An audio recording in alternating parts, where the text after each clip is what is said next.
Hello दोस्तों, मेरा नाम है विवेक और हर रोज की तरह आज भी आपके लिए एक भयानक हॉरर स्टोरी लेकर आया हूं।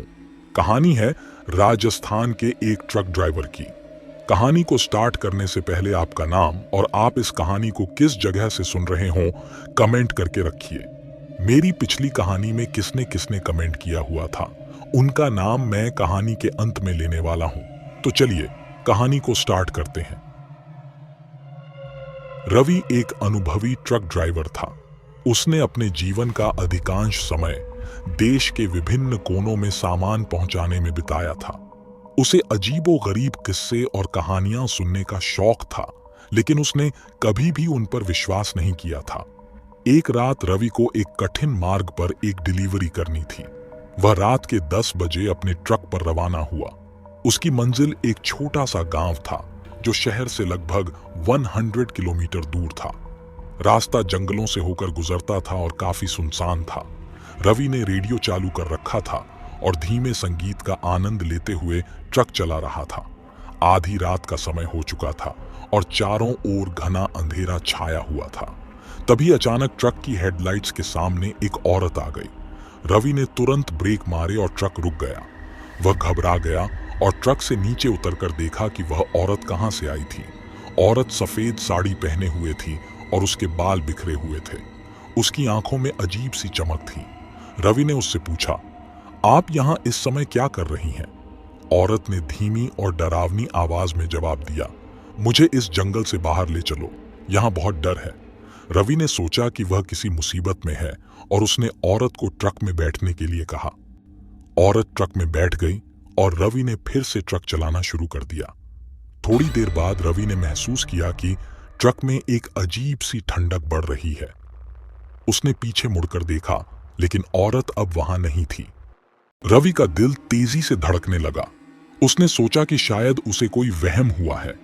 उसने अपने आप को शांत किया और ट्रक चलाना जारी रखा। कुछ किलोमीटर आगे बढ़ने पर ट्रक अचानक बंद हो गया। रवि ने कई बार कोशिश की, लेकिन ट्रक स्टार्ट नहीं हो रहा था। तभी उसने देखा कि ट्रक के सामने वही औरत खड़ी है। वह डर के मारे कांपने लगा। औरत की आंखों में अब खून की लाली थी और उसका चेहरा भयानक हो गया था। उसने डरावनी आवाज में कहा, तू यहां से नहीं जा सकता। रवि ने तुरंत ट्रक का दरवाजा खोला और भागने की कोशिश की, लेकिन उसके पैर जैसे जमीन से चिपक गए थे। वह हिल भी नहीं पा रहा था। औरत धीरे धीरे उसके पास आ रही थी। रवि की आंखों में डर और बेचैनी थी। उसने अपने जीवन के सबसे बुरे पल को सामने देखा था। औरत ने अपनी ठंडी उंगलियां रवि के गले पर रख दी और उसकी सांसें रुकने लगीं। रवि की आंखें बंद होने लगीं और उसने अपनी अंतिम सांस ली।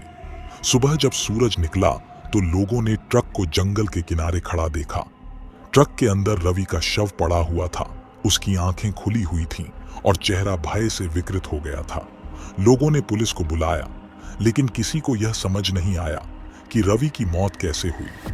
कहते हैं कि उस रात के बाद से हर पूर्णिमा की रात को उस जंगल में सफेद साड़ी पहने एक औरत दिखाई देती है। लोग कहते हैं कि वह औरत उसी रास्ते से गुजरने वाले ट्रक ड्राइवरों को पकड़ लेती है जो कभी भी उस जंगल में अकेले सफर करते हैं। रवि की कहानी सबको यह याद दिलाती है कि कभी कभी पुरानी कहानियों में छुपे डरावने सच को नजरअंदाज नहीं करना चाहिए।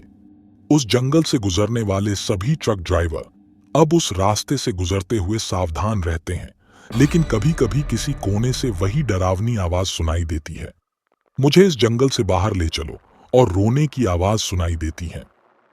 रवि की मौत के बाद उस जंगल की भयानक कहानी तेजी से फैल गई। ट्रक ड्राइवरों के बीच इस जगह की चर्चा डर और रहस्य के साथ होने लगी। लेकिन जीवन की आवश्यकताएं और जिम्मेदारियां कभी नहीं रुकती। कुछ समय बाद एक और ट्रक ड्राइवर जिसका नाम मोहन था, मोहन को उसी रास्ते से सामान की डिलीवरी करनी थी। मोहन ने भी रवि की कहानी सुनी थी, लेकिन वह उस पर ज्यादा ध्यान नहीं देता था। एक रात मोहन ने अपना ट्रक तैयार किया और सफर पर निकल पड़ा। आधी रात का समय था और चारों ओर गहरा सन्नाटा छाया हुआ था। जंगल की घनी छाया और सर्पीली सड़कें मोहन को किसी भी तरह से डरा नहीं रही थीं। उसने अपने ट्रक में तेज संगीत बजा रखा था और तेजी से ट्रक चला रहा था। जंगल के बीच में पहुंचते ही अचानक ट्रक के इंजन ने आवाज करना शुरू कर दिया। मोहन ने ट्रक को रोड के किनारे पर रोका और नीचे उतरकर इंजन की जांच करने लगा। तभी उसने पीछे से किसी के चलने की आवाज सुनी। उसने मुड़कर देखा, लेकिन वहां कोई नहीं था। मोहन ने सोचा कि यह उसकी कल्पना है और वह इंजन की मरम्मत करने लगा, लेकिन आवाजें बढ़ती गईं। उसने चारों ओर देखा, लेकिन किसी को नहीं पाया। उसने जल्दी से इंजन की मरम्मत की और ट्रक में वापस बैठ गया। जैसे ही उसने ट्रक स्टार्ट किया, उसे महसूस हुआ कि ट्रक में एक अजीब सी ठंडक बढ़ रही है। मोहन ने पीछे मुड़कर देखा और उसकी आंखें फटी की फटी रह गईं। ट्रक के पीछे वाली सीट पर वही सफेद साड़ी पहने औरत बैठी थी।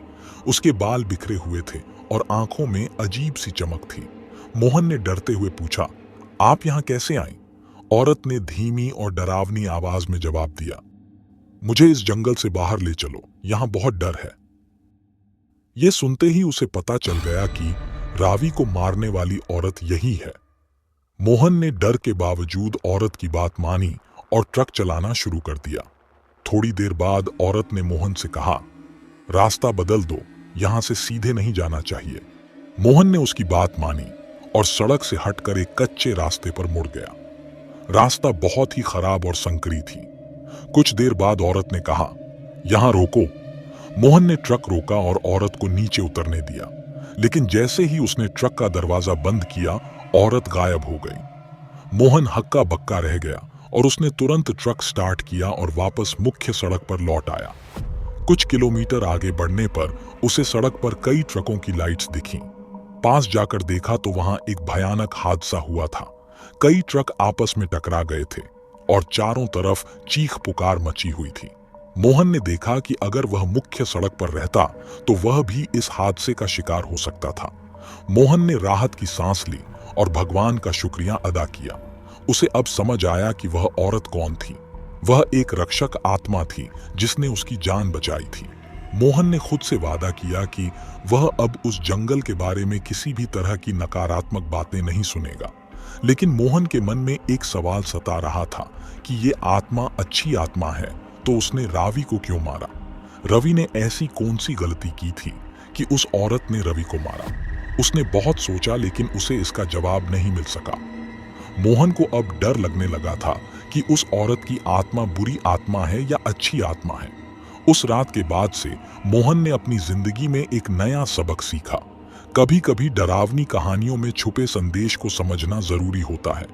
वह उस जंगल से गुजरते समय हमेशा सतर्क रहता है और उस दिन के बाद कभी उस जंगल से अकेला नहीं जाता है। अन्य ड्राइवरों को भी सचेत रहने की सलाह देता है।